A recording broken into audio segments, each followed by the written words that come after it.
శివరాత్రి లోపు మర్చిపోకుండా ఇవి దొరికితే ఇంటికి తెచ్చుకోండి. ఇలా తెచ్చుకుంటే చాలండి, బిచ్చగాళ్ళు సైతం ఏంటంటే గనక కుబేరులాగా మారిపోతారనమాట. వీటికి అంతటి శక్తి ఉంటుంది. ఇవేంటంటే ఒక రకంగా చెప్పాలంటే గనక చాలా శక్తిని కలిగి ఉంటాయండి.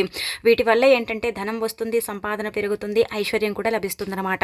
ఇవి ఏంటంటే మందార మొగ్గలండి. అయితే మనం అనుకుంటాము చాలా వరకు కూడా అంటే మొగ్గలతో ఏమవుతుందండి, మొగ్గలతో ఫలితాలు వస్తాయండి అంటే గనక తప్పకుండా వస్తాయండి.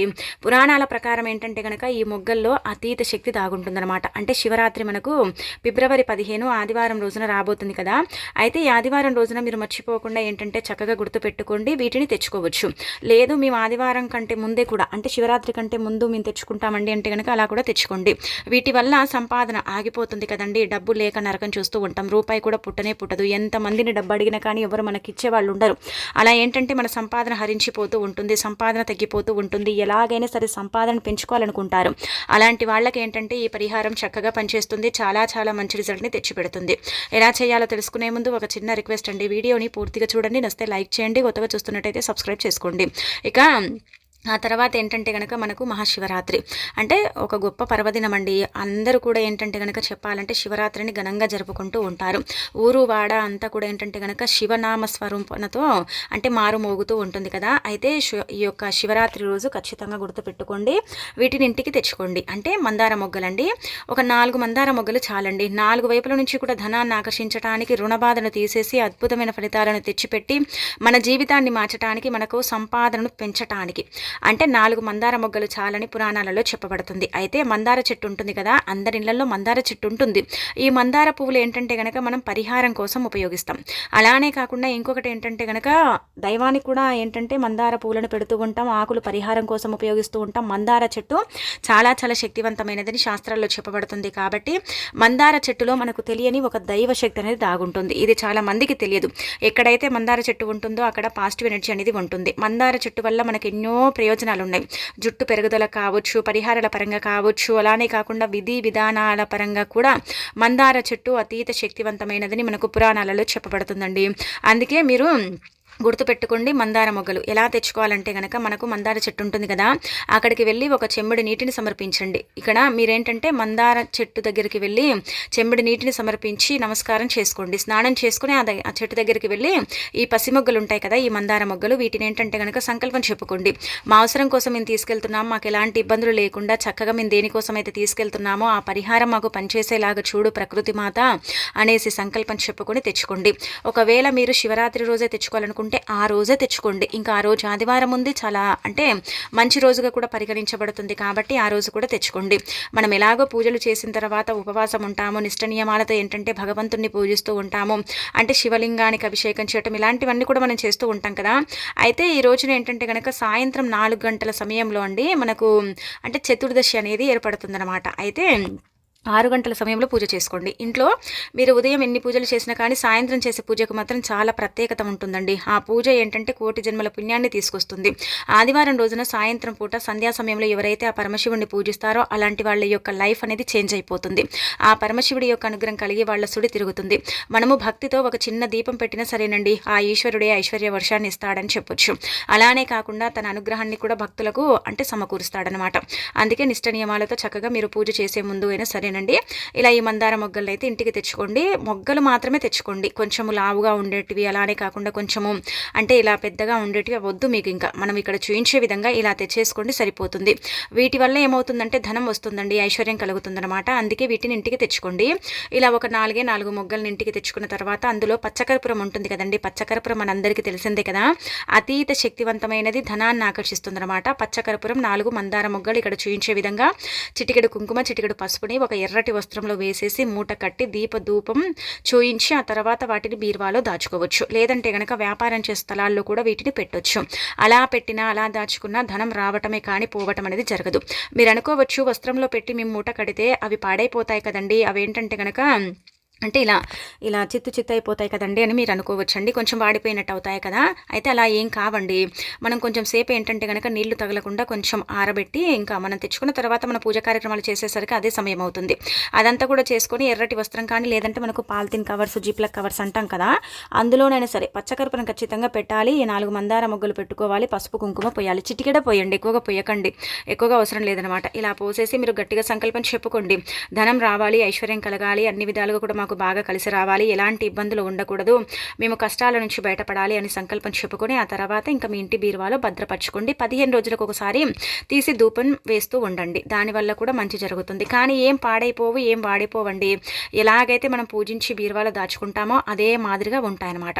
అందుకే మీరు పెట్టుకోవచ్చు. ఒకవేళ వాడిపోయాయి అనిపిస్తే మాత్రం తీసేసి ఏదైనా ఒక చెట్టు మొదట్లో పడేసి మళ్ళీ కొత్తవి తెచ్చుకొని ఇలా చేసుకోండి. కానీ తిదివార నక్షత్రం ఉన్నప్పుడు మాత్రమే తెచ్చుకోవాలన్నమాట. తిదివార నక్షత్రం ఉన్నప్పుడు తెచ్చుకుంటేనే ఏంటంటే అధికంగా ఫలితాలు వస్తాయి. మనం ఎప్పుడు పడితే అప్పుడు తెచ్చుకుంటే పెద్దగా ఫలితాలు ఉండవు. దీనికంటూ ఒక తిథి, ఒక వారము, ఒక నక్షత్రం అంటూ ఉంటుందన్నమాట.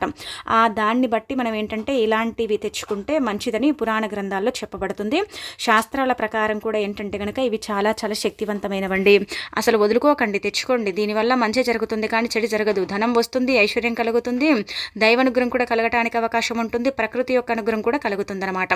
సకల శుభాలు మనకు చేకూరటానికి ఈ పరిహారం అనేది మనకు పనిచేస్తుందండి. ఇక అలానే ఈ శివరాత్రి రోజు కావచ్చు, శివరాత్రి లోపు కావచ్చండి, ఉప్పుతో ఇప్పుడు చెప్పే విధంగా ఈ చిన్న పరిహారం చేయండి. ఖచ్చితంగా ఏంటంటే గనక అప్పులు తీరుతాయి, అనేక రకాల సమస్యల నుంచి బయటపడతారు. కాబట్టి అంటే ఇప్పుడు మనకు నమ్మకం ఉందనుకోండి తొందరగా ఫలితం వస్తుంది, ఒకవేళ నమ్మకం లేదనుకోండి మనకు ఫలితం అనేది లేటుగా వస్తుంది అనమాట. అంతే, అక్కడ మనం నమ్మితే మనకంతా మంచి జరుగుతుంది, నమ్మకపోతే మనకంతా చెడే జరుగుతుంది. ఇది గుర్తు పెట్టుకొని పరిహారం చేసేసుకోండి, ఇక మీ జీవితాన్ని మార్చుకోండి. ముందుగా ఏంటంటే గనక మీరు చక్కగా స్నానం చేయండి. స్నానం చేయకుండా పరిహారం చేస్తే ఏం ఫలితం అయితే రాదనమాట. ఎందుకు స్నానం చేయాలంటే కనుక మనం ముందు రోజు కావచ్చు, లేదంటే కనుక ఆ రోజు అయినా సరే నాన్ వెజ్ని తినున్నామనుకోండి, పరిహారం చేసుకుంటే ఏంటంటే ప్రయోజనం ఏముండదు. ఎందుకంటే ఇది పూజ గదిలో చేయాల్సిన పరిహారం అనమాట. స్త్రీలు ఏంటంటే కనుక అంటుకు ముట్టుకు దూరం ఉన్నప్పుడు ఈ పరిహారం చేయండి. పూజ గదిలో చేసుకుంటే ఏమవుతుందంటే దైవానుగ్రహం కలుగుతుంది, దీపం పెట్టి చేస్తాం కాబట్టి తొందరగా ఏంటంటే కనుక కష్టం పోతుంది. ఇది రాత్రిపూట చేస్తే చాలా మంచిది. ఒకవేళ రాత్రిపూట కుదరకపోతే సాయంత్రం సంధ్యా సమయంలో చేయండి. అంటే సంధ్యా సమయం అంటే కనుక చీకటి పడుతూ ఉంటుంది కదా, ఆ సమయాలలో చేసుకున్నా కానీ ఫలితాలు వస్తాయన్నమాట. అంటే ఇక్కడ మీరు ఇది గుర్తుపెట్టుకోండి, మాకు ఫలితం వస్తుంది, మాకు ఏంటంటే పరమశివుడే మా కష్టాన్ని తీరుస్తాడన్నట్టుగా భావించుకొని పరిహారం చేసుకోండి. ఎటువంటి కష్టం ఉన్నా సరేనండి, ఈ కష్టమే మీకు అంటే వస్తుంది, ఈ కష్టం పోతుందో లేదో, ఈ కష్టం వల్లనే మీకు ఇబ్బంది కలుగుతుంది, ఈ కష్టం వల్ల ఏంటంటే కనుక మాకు చాలా అంటే బాధలు ఉన్నాయండి, అది ధనానికి సంబంధించింది కావచ్చు, రుణ బాధకు సంబంధించింది కావచ్చు, మీరు భరించలేక ఇబ్బంది పడే అంటే కొన్ని రకాల కష్టాలు కావచ్చు, ఏవైనా కావచ్చు, ఈజీగా తొలగించుకోవచ్చు. ఒక రాత్రిలోనే మీరు ఫలితం పొందే అవకాశం కూడా ఉంటుందన్నమాట. అందుకే మీరు ఏం చేయండి అంటే కనుక ఒక పాత్రని తీసుకోండి.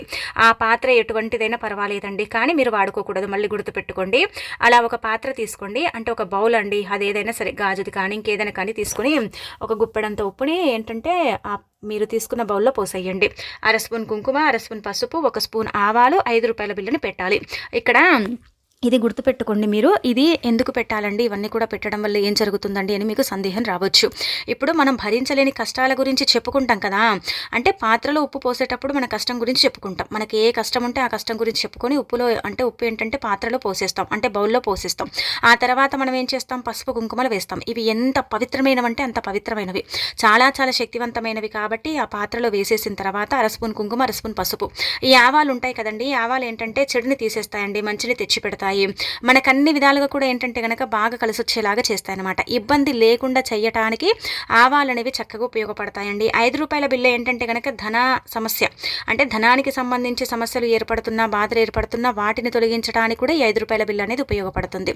ఇలా ఈ ఆవాలు, ఉప్పు, అలానే కాకుండా డబ్బు, పసుపు, కుంకుమలు ఇవన్నీ కూడా కలిసి మన కష్టాన్ని తీరుస్తాయి, మనకు భగవంతుడి యొక్క అనుగ్రహాన్ని ఇస్తాయి. మన కష్టం ఎటువంటిదైనా సరే అది తుడిచిపెట్టుకొని పోయేలాగా ఉపయోగపడే అంటే వస్తువులని ఒక రకంగా చెప్పుకోవచ్చు. కాబట్టి తప్పనిసరిగా గుర్తుపెట్టుకొని పరిహారం అయితే చేసుకోండి, మీకంతా కూడా మంచి జరుగుతుంది, తప్పనిసరిగా మీ కష్టాలు పోతాయన్నమాట. ఇది స్త్రీలు పురుషులు తేడా లేకుండా చేయొచ్చు. కానీ ఇది చేసేటప్పుడు తప్పనిసరిగా ఏంటంటే కనుక స్నానం చేసుకోవాలండి, ఒంటి స్నానం అయినా సరే చేయాలి. చేసేసి ఏంటంటే దీపం పెట్టుకోవాలి. దీపం పెట్టిన తర్వాత ఈ పరిహారం చేస్తే తొందరగా ఫలితం వస్తుంది. ఆ ఫలితాన్ని మనమే మన కళ్ళతో చూసి షాక్ అయిపోతాం. ఇలా అంటే చేసుకున్న తర్వాత పూజ గదిలో రాత్రంతా కూడా పెట్టండి. ఏ రోజు చేసినా కానీ రాత్రంతా కూడా పెట్టండి. అంటే శివరాత్రి లోపు ఏ రోజు మీకు బాగుందనిపిస్తే ఆ రోజు చేసుకోండి. లేదు మాకు కుదరదనుకుంటే శివరాత్రి రోజైనా సరే రాత్రి 12 లోపు మీరు ఎప్పుడైనా సరే చేయొచ్చు అనమాట. ఇలా పెట్టేసి వదిలేసి మరుసటి రోజు తెల్లారిన తర్వాత దీన్ని తీసుకెళ్ళి ఏంటంటే గనక మర్రి చెట్టు మొదట్లో వదిలేసి రావాలి. మర్రి చెట్టు దగ్గర మాత్రమే పెట్టాలండి. మర్రి చెట్టు దగ్గరే పెట్టేసి రావాలి. అందులో ఉండే 5 రూపాయల బిల్లని తీసుకోకండి. పసుపు కుంకుమలని ఏది తీయకూడదనమాట. ఎలాగైతే ఉప్పుని పోసి పసుపు కుంకుమలు పోసి డబ్బు పెట్టి మనము సంకల్పం చెప్పామో అదే విధంగా తీసుకెళ్ళి అక్కడ పెట్టేసి ఇంకా వెనక్కి తిరిగి చూసి అంటే చూడకుండా రావాలి. మనం వెనక్కి మళ్ళీ చూస్తే మనం చేసిన పరిహారం వేస్ట్ అయిపోతుంది. పెట్టేటప్పుడు గట్టిగా సంకల్పం చెప్పుకోండి. అంటే అంటే ప్రకృతి మాత మేము మా అవసరం కోసం చేసుకున్నామమ్మా, మాకు ఈ పరిహారం పనిచేసేలాగా చూడు అనేసి మర్రి చెట్టును ఒక్కసారి చేతితో తాకి నమస్కారం చేసుకొని ఇంకా అక్కడ పెట్టి ఇంకా వెనక్కి తిరిగి చూడకుండా వచ్చేయండి.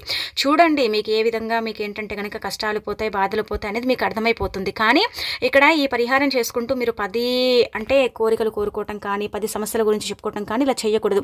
ఇప్పుడు ఒక కష్టం ఉంది, అది మీరు భరించలేకపోతున్నారు. ఆ కష్టాన్ని మేము ఎలాగైనా సరే తొలగించుకోవాలనుకుంటున్నాం, ఆ కష్టం నుంచి మేము బయటపడాలనుకుంటున్నాం అనుకుంటారు కదా, దాని గురించి చెప్పుకొని చేసుకోండి. ఇంకా చూడండి, ఉప్పే కదా అని తేలికగా తీసి పారేయకండి. ఉప్పులో అతీత శక్తులు ఉంటాయి. ఉప్పు చాలా పవర్ని కలిగి ఉంటుంది కాబట్టి ఉప్పుతో చేసుకునే పరిహారాలన్నీ కూడా తొందరగా ఫలితాలను తెచ్చిపెట్టి దైవానుగ్రహాన్ని మనకు అందిస్తాయన్నమాట.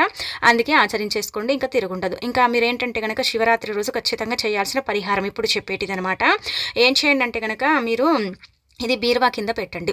అంటే బీరువా కింద మనకి ఏంటంటే కనుకనండి ఇది పెట్టుకుంటే బీరువాలో ఏంటంటే డబ్బు ఎంత పెట్టినా కానీ ఎంత తీసినా కానీ అసలు అంటే ఇంకా మనకు ఉంటూనే ఉంటుంది డబ్బు. కానీ మొత్తం బీరువాలో ఉన్న డబ్బు అంతా కూడా అయిపోదండి. చాలామంది కూడా ఏంటంటే మా బీరువాలో డబ్బు పెడితే ఉండదండి, చాలా వరకు ఖర్చు అయిపోతుందండి, ఏం చేయాలో అర్థం కాదు, ₹1 పెడితే ₹2 ఖర్చు అవుతూ ఉంటాయి మాకు, అసలు బీరువాలో ఈరోజు డబ్బు పెడితే మళ్ళీ కొద్దిసేపటికి తీయాల్సిన సిచ్యువేషన్ వస్తుంది, లేదంటే తెల్లారే తీసి వృధా ఖర్చులు చేస్తూ ఉంటామండి. చాలా వరకు కూడా బీరువాలో రూపాయి కూడా మిగలదండి. ఎంత కూడబెడదామన్నా కానీ డబ్బు అయితే కూడుకోదండి అని బాధపడతారు కదా. అలాంటి వాళ్ళు ఏంటంటే కనుక ఇప్పుడు చెప్పే పరిహారం చేస్తే చాలా మంచి రిజల్ట్ అయితే వస్తుందని మనకు పురాణ గ్రంథాల్లో చెప్పబడుతుందన్నమాట. ఇది కూడా చాలా చాలా శక్తివంతమైన పరిహారం కాబట్టి దీన్ని కూడా మీరు నమ్మకంతో చేసుకోండి. ఇది కూడా ఒక రకంగా చెప్పాలంటే ఒక చిన్న పాత్ర అండి, ఒక ప్లేట్ తీసుకోండి, తీసుకొని అందులో గుప్పెడంత ఉప్పు పోయండి, కుంకుమ పసుపు ఎలాగో పోయాలి, ఎందుకంటే అవి ఉప్పులో పోస్తేనే అవి పవిత్రంగా మారతాయన్నమాట. ఇలా పోసేసిన తర్వాత ఒక అంటే మనం చెప్పాలంటే కనుక 1/2 స్పూన్ అనే ఆవాలు పోసేసి ₹1 బిల్లును పెట్టేసి ఇది బీరువా కింద పెట్టండి. పెట్టేటప్పుడు సంకల్పం చెప్పుకోండి, మా బీరువాలో ఎప్పుడు పెట్టినా కానీ డబ్బు అంటే కనిపిస్తూ ఉండాలి, వృధా ఖర్చులు తగ్గాలి, బీరువాలో పెట్టిన డబ్బు అలాగే ఉండాలనేసి చక్కగా ఏంటంటే కనుక మీ ఇష్టదైవం కానీ లేదంటే ఆ పరమేశ్వరుణ్ణి కానీ మీరు ఏంటంటే కనుక చక్కగా ఓం నమః శివాయ అనుకుంటూ ఇంకా బీరువా కింద పెట్టేయండి. చూడండి ఇంకా ఏంటంటే కనుక మీకు ఎంత మంచి ఫలితం వస్తుందంటే అంత మంచి ఫలితం వస్తుందన్నమాట అండి. ఇలా ఏంటంటే బీరువా కింద ఒకవేళ పెట్టే వీలు లేకపోతే బీరువా పైన కూడా డైరెక్ట్గా పెట్టుకోవచ్చు. ఇది పదే తీయాల్సిన అవసరం లేదు. మనం ఏంటంటే 15 రోజులకు ఒకసారి కానీ నెలకు ఒకసారి కానీ మార్చుకోవాలి. ₹1 బిల్లును తీసి దానం చేయటం, మిగతా వస్తువులు ఉన్నాయి కదా అవన్నీ కూడా తీసేసి ఒక చెట్టు మొదట్లో పోయటం చేస్తే సరిపోతుందన్నమాట. మళ్ళీ యాజ్ ఇట్ ఈస్గా ఇలాగే ఏంటంటే కనుక ఉప్పు పసుపు కుంకుమ అలానే కాకుండా మనం ఆవాలు పోసి ₹1 బిల్లును పెట్టి పెట్టాలన్నమాట. అలా పెట్టడం వల్ల ఏమవుతుందంటే కనుక నెగిటివిటీ ఉంటుంది కదా, అది దూరం అయిపోతుంది. నెగిటివిటీ నుంచి మనం బయటపడతాం. అలానే కాకుండా బీరువాలో పెట్టిన డబ్బు అలాగే ఉండటానికి కూడా అవకాశం ఉంటుంది. చాలా మంచి రిజల్ట్ని తెచ్చిపెట్టే పరిహారం అండి. మర్చిపోకుండా ఇది మాత్రం బీరువా దగ్గర పెట్టుకునేది శివరాత్రి రోజు చేయండి. మిగతాది ఉప్పు పరిహారం శివరాత్రి లోపు చేయొచ్చు, శివరాత్రి రోజు కూడా చేయొచ్చు. ఇలా చేసినా కానీ ఫలితాలు వస్తాయి. ఆ పరమేశ్వరుడి యొక్క అనుగ్రహం కలుగుతుంది. శివపార్వతుల అనుగ్రహంతో మనం పట్టిందల్లా బంగారం మాలుతుంది. అంటే బంగారం లాగా మారడంతో పాటు ధనం వస్తుంది, ఐశ్వర్యం కలుగుతుంది, అన్ని విధాలుగా కూడా మనకు బాగా కలిసి వచ్చి వాళ్ళ అనుగ్రహం కలిగి ఇక మన సుడి తిరిగినట్టే, మనం కుబేరులాగా మారినట్టే అని చెప్పుకోదగ్గ విషయం అండి. కాబట్టి ఖచ్చితంగా ఏంటంటే కనుక ఈ విధంగా ఆచరించండి. ఇక ఆ తర్వాత ఈ రోజున మీరు మర్చిపోకుండా గుర్తుపెట్టుకోండి, నారికేళ్ల దీపం కానీ లేదంటే కనుక మనము ముఖ్యంగా మారేడుదల దీపం కానీ పెట్టుకోవాలండి. ఇలా పెడితే ఆ పరమశివుడి యొక్క అనుగ్రహం సంపూర్ణంగా కలుగుతుంది. ఈ రోజు పెట్టే దీపానికి చాలా ప్రత్యేకత ఉంటుందని మనకు పురాణ గ్రంథాల్లో చెప్పబడుతుందండి. అందుకే ఈ విధంగా ఏంటంటే కనుక దీపారాధన చేసుకోండి. మారేడుదల దీపం అంటే ఏమి లేదండి, నారికేళ్ల దీపం అంటే అందరికీ తెలిసిందే కదా, కొబ్బరి చిప్ప దీపం అనమాట. మన కష్టాలని బాధల్ని తీసేయడానికి ఉపయోగపడుతుంది, కోరికలు కూడా తీరుతాయి. మారేడుదల దీపం అంటే ఏమీ లేదు, తమలపాకు మీద మారేడుదలం పెట్టి ప్రమిదను పెట్టి నువ్వుల నూనె కానీ ఆవునేతిని కానీ పోసి దీపారాధన చేస్తే 1,000,000 జన్మల పుణ్యం శివానుగ్రహం ఖచ్చితంగా లభిస్తుందన్నమాట.